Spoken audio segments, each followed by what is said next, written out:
Ahli perniagaan, Albert Tay mempertikaikan tindakan Suruhanjaya Pencegahan Rasuah Malaysia terhadapnya selepas mendakwa dirinya ditahan seperti penjenayah berbahaya pada Jumaat lalu. Beliau mendakwa kaedah serbuan terhadapnya menimbulkan persoalan besar mengenai prosedur operasi standard agensi berkenaan. Dakwanya dirinya tidak tahu apa yang berlaku di luar sana kerana tidak mengikuti perkembangan di media sosial.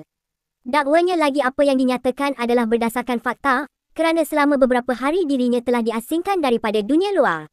Saya turun buka pintu, belum sempat saya buat apa-apa, seorang pegawai yang pakai topeng acukan pistol kepada saya.